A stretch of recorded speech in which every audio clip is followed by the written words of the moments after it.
Mon père il est maçon et je suis aussi maçon, donc on est vraiment maçon de père et fils. Il faut être humble devant ce que nos anciens nous ont laissé. On n'a rien inventé en fait, on n'a rien inventé.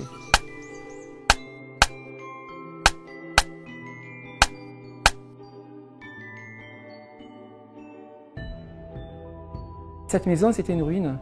C'était une ruine et donc on est parti de rien, quoi. C'était vraiment un tas de pierres, c'était un tas de pierres.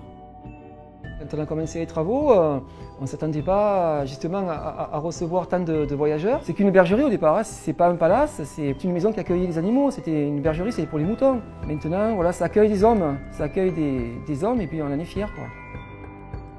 Le concours Maison de France a été l'aboutissement de tout ça, c'est 15 années de travail. Et le fait d'être ambassadeur Airbnb Maison de France, le fait qu'on me félicite, qu'on m'encourage aussi à persévérer dans ma démarche, je le vois comme une belle chose, quoi. Parce que bon, cette maison, elle nous le rend maintenant, elle nous le rend en nous faisant venir des voyageurs du monde entier.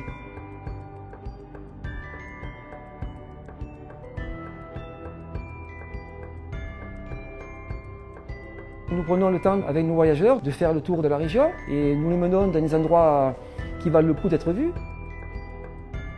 Mais c'est aussi intéressant pour eux de savoir ce que moi je suis, ce que nous faisons ici. On a 3 hectares d'oliviers sur Quinçon.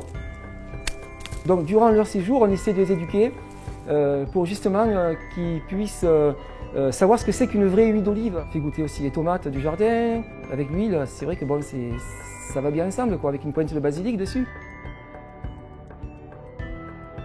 Cette maison a été faite pour ma famille, pour mes enfants, mes petits-enfants.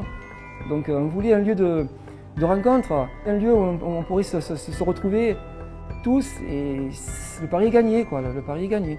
Cette maison a une âme maintenant.